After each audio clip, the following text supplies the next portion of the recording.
When I returned home for the first time in 6 months, my father spoke with an intense tone. You! Weren't you alone? My father looks from me to my husband with angry eyes. In my memories, my father was always gentle and mild-mannered. I had never felt such horror from my father before.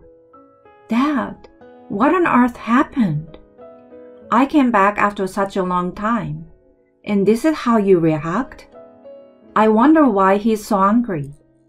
Amidst the various questions that arose, my father slowly approached me and looked me in the eye.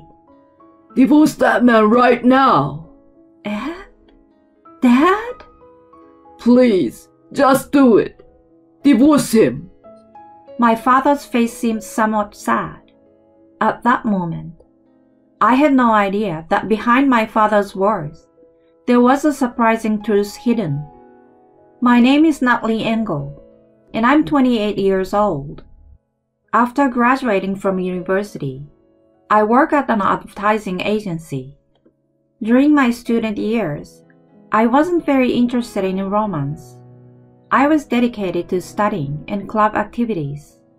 However, when I became a working adult, a friend invited me to a blind date at the age of 26, where I had a fateful encounter.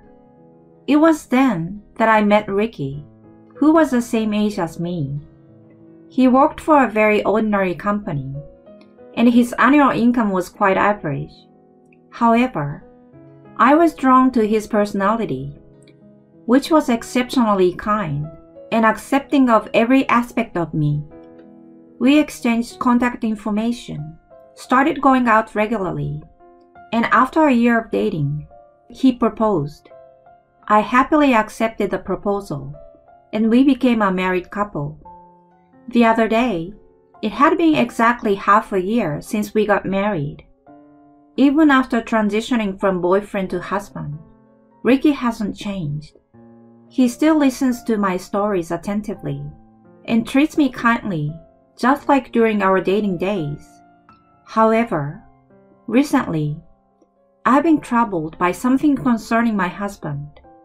It's the fact that his job has become so busy that we can't spend much time together as a married couple. During our dating and early marriage days, he used to finish work promptly and come straight home.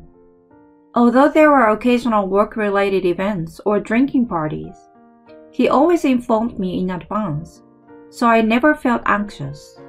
But recently, there have been times when he returned home late without any communication, and I don't understand the reasons. Just the other day, he came home past midnight without any notice, leaving me, who had prepared dinner and waited, feeling ignored. As this has been going on for a while now, I found myself reacting harshly to him. Hey, isn't it a bit too late? I sent you messages, and you didn't reply. I was worried, you know. Confronted by me, my husband openly wore a visibly annoyed expression and let out a heavy sigh. Sitting himself heavily on the sofa, he lazily uttered, Sorry, but I was busy with overtime. Can't you understand that I was working? But if it's overtime, you could at least send a quick message.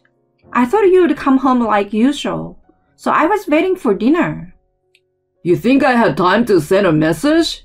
I was too busy. Maybe your workplace doesn't have much overtime, so you can't understand my situation. Why are you talking like that?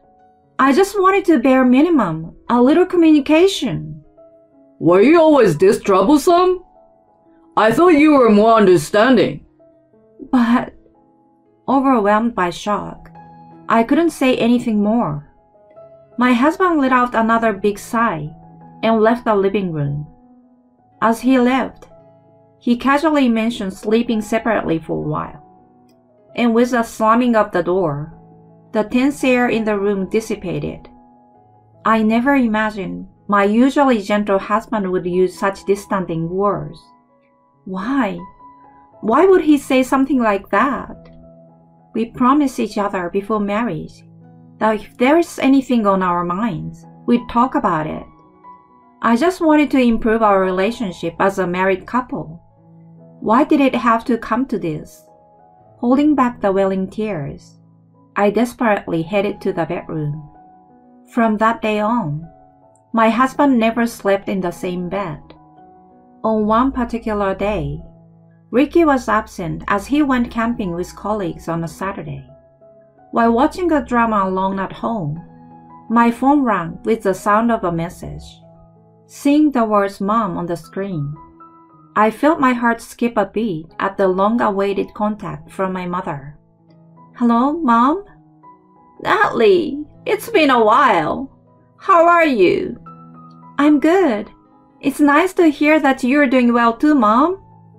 "I'm still going strong. I'm glad to hear things are going smoothly for you, Natalie. Are you alone today? Is Ricky not there?" "Oh yeah, Ricky is, off camping with some colleagues, and he won't be back until tomorrow." "Oh, is that so? Must be lonely for you." When my mother said that, she followed up by saying, "But taking a break is necessary." As though supporting my husband. I was going to discuss my relationship with my husband, but I felt a little uncomfortable. Perhaps, sensing something different, my mother expressed concern and gently inquired about it. "Natalie, is something wrong?" "Huh? Why do you ask?" "I just felt like you weren't yourself. If there is nothing, that's fine. But if something's bothering you, I'm here to listen." "Mom." My mother's kind words almost make me cry. Feeling the limits of carrying the burden alone, I decided to confide in my mother about recent events. Talking to people makes me keenly aware of my own issues. While I spoke, my mother kindly nodded and listened.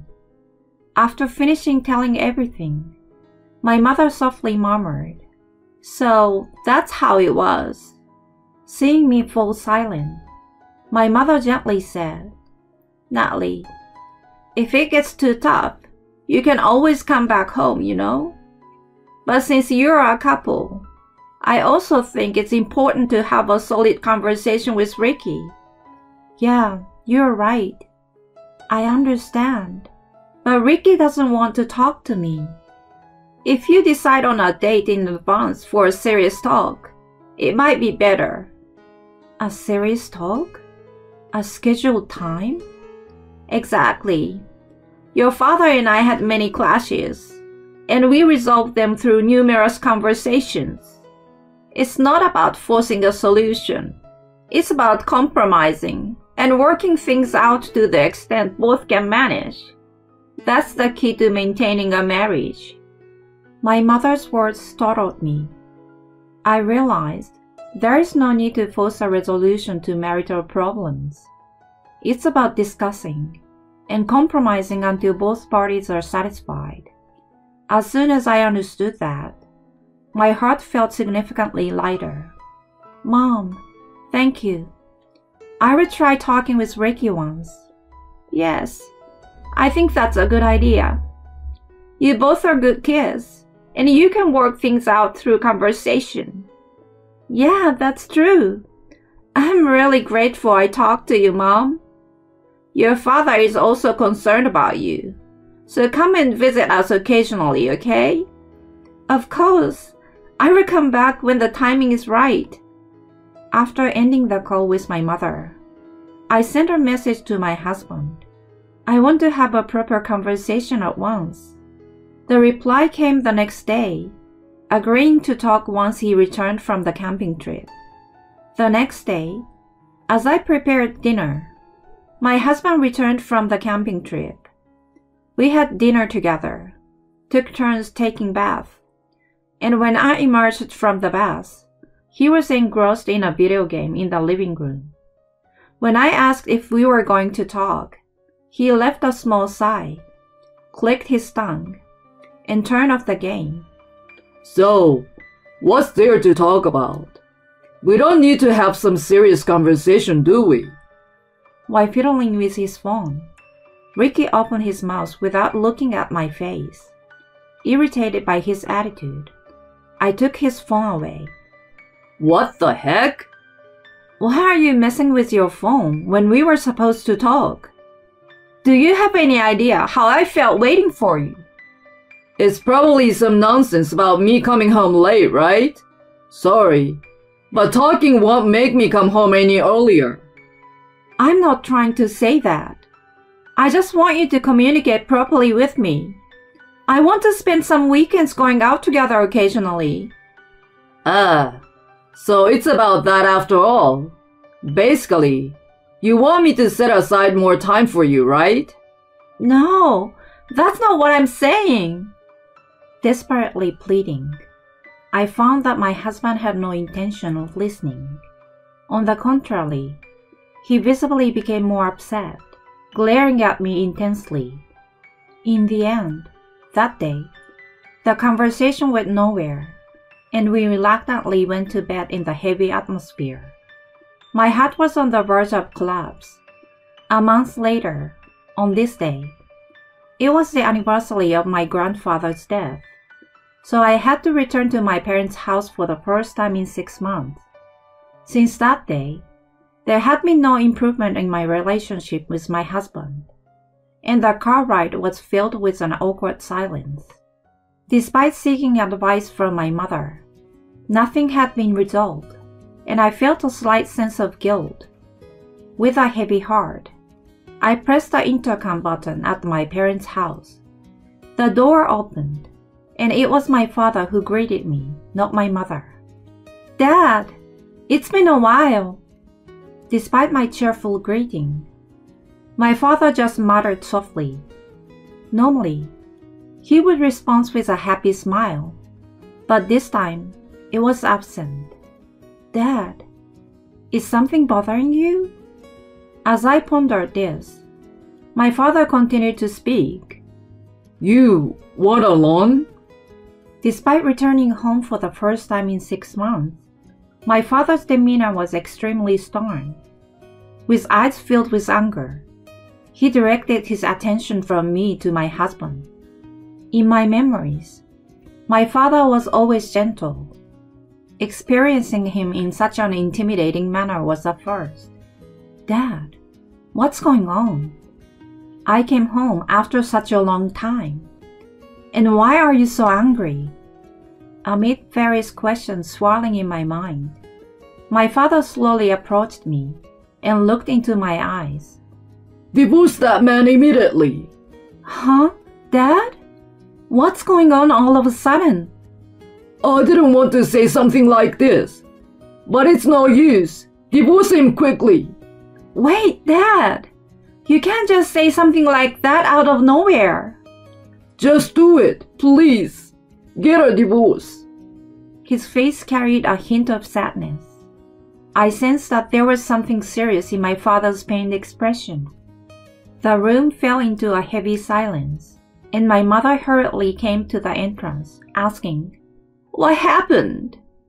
But my father remained stubbornly silent. In the tense atmosphere, the one who couldn't bear it any longer and spoke up was none other than Ricky. Wait a minute, Dad. It's too sudden to talk about divorce so abruptly. I don't want to hear your voice. Just leave Natalie and get a divorce. Huh? What's going on? Dad, I never knew you could be so unreasonable. Ricky, as if mocking, laughed and directed an unpleasant gaze at my father. In response, my father glared at him and uttered in a low voice, Then take a look at this.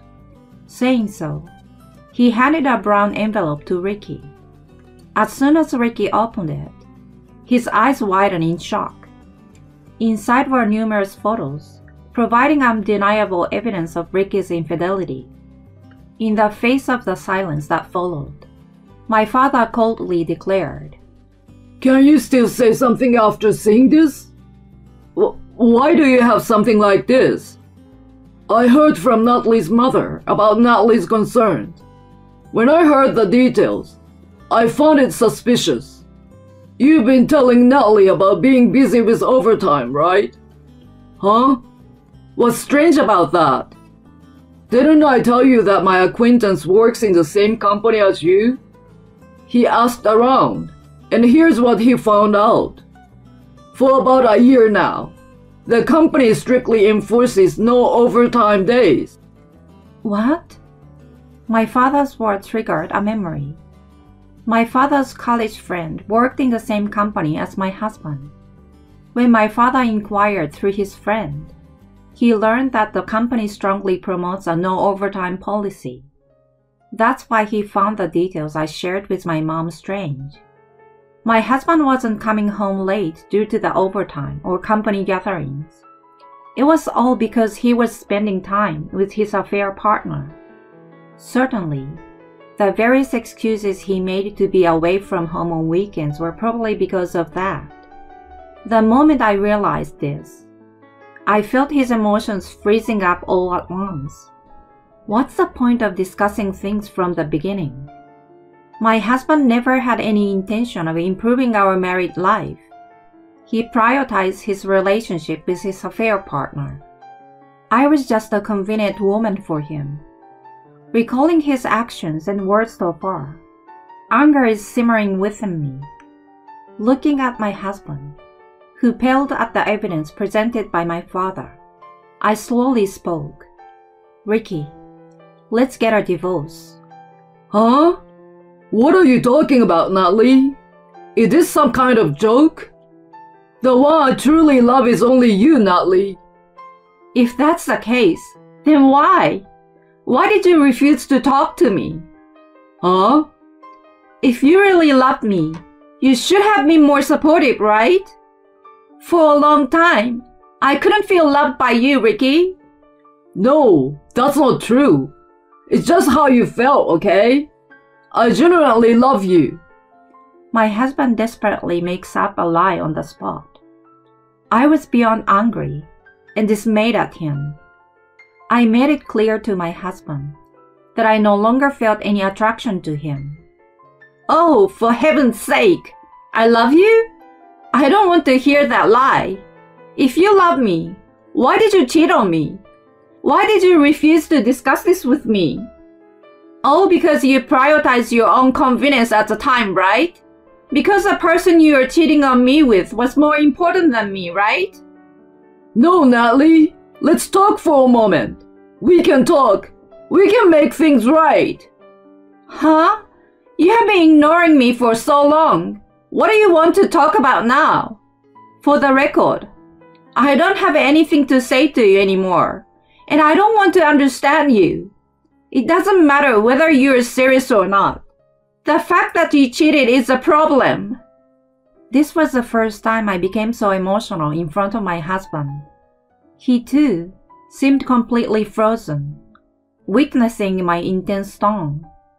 With tears welling up in his eyes, he desperately tried to speak. I told him in no uncertain terms, I will never love you again. I don't want anything to do with a scumbag like you. And I don't want to see your face ever again. If you understand, then leave now. Never appear in front of me again. Natalie. There's no room for persistence from a jerk like you. Then, my husband collapsed to his knees, finally breaking into tears. My father grabbed his arm and forcefully ushered him out of the house. Later, I contacted my in-laws, and they came to my parents' house. When I explained everything to them, they were left speechless. My father had prepared the divorce papers in advance, and I signed them on the spot. My husband stubbornly resisted, but thanks to my father's stern scolding, I managed to somehow get him to sign. Ricky was taken away by my in-laws, and I returned home alone. I packed up all his stuff at home and sent it to my in-laws. Rumor has it that Ricky has become completely disheartened and is now not even going to work. Because I claimed compensation, My husband's relationship with his affair partner worsened, and now he lives shut in at his parents' house. Moreover, paying compensation to me depleted his savings.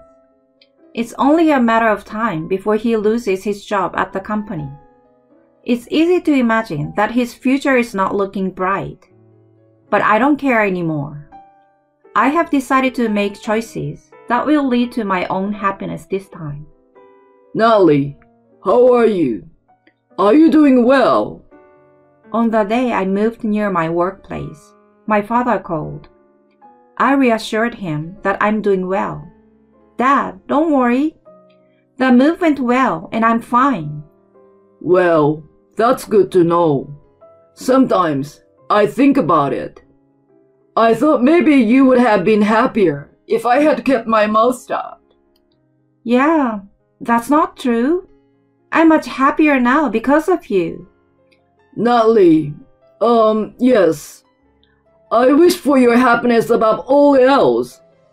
Thanks to my father, I'm where I am now. The reality is that I'm much happier now than when I was in my married life. From now on, I want to prioritize my own happiness for the sake of my parents who care about me.